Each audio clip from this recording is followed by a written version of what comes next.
The midterm election will likely shift the political power structure in Congress. To talk more about this, we're joined by CBS News congressional correspondent Nikole Killion in Atlanta.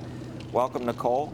So will control of the U.S. Senate change? And one of the key races is in Georgia, where you are right now. How important is that to both political parties?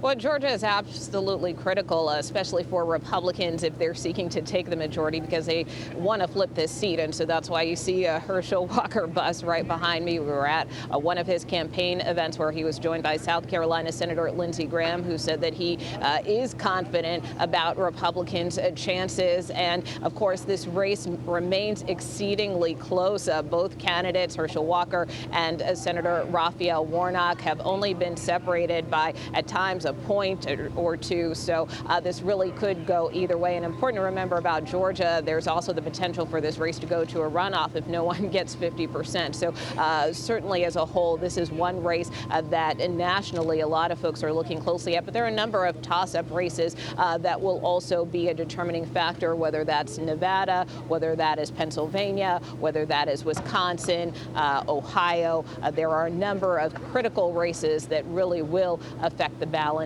in the Senate. And so that's why in these final weeks you see a number of campaigns that really stepping up their messaging, bringing out their surrogates to try to close the deal with voters.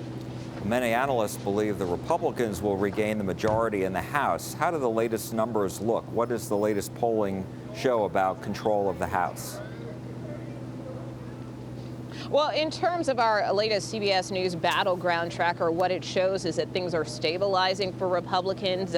We are still estimating, based on our battleground tracker, that Republicans are poised to take the majority. But whereas we had seen their margin shrinking in terms of the number of seats that they could potentially pick up, again, now that number is stabilizing. And so we're projecting that they could pick up or secure 224 seats. As you know, 218 are needed for the majority. So that is kind of what we're seeing in terms of our polling. Of course, there's other polling out there. The New York Times, for instance, a Siena poll that recently came out that also showed that Republicans do appear to have the momentum in terms of the folks that they surveyed, and people suggesting that they are leaning more towards supporting Republicans, particularly independents, which is notable, in large part motivated by issues like the economy and inflation. Democrats, on the other hand, argue that some of these polls are outliers, and Speaker Pelosi in particular still remaining very bullish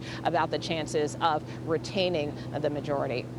And given the recent polling showing that inflation and the economy are the most important issues to voters, and abortion has dropped among top concerns, what impact will that have on each party's messaging?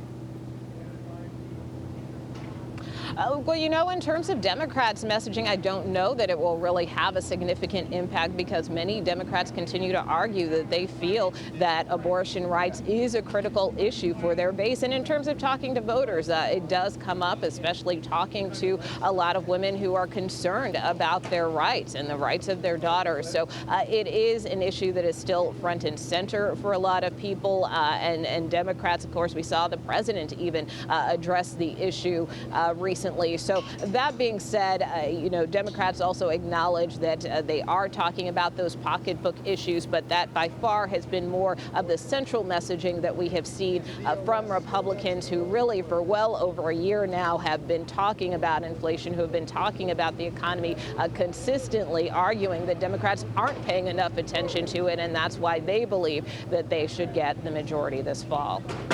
CBS News congressional correspondent Nikole Killion in Atlanta, thank you so much for joining us. We appreciate it.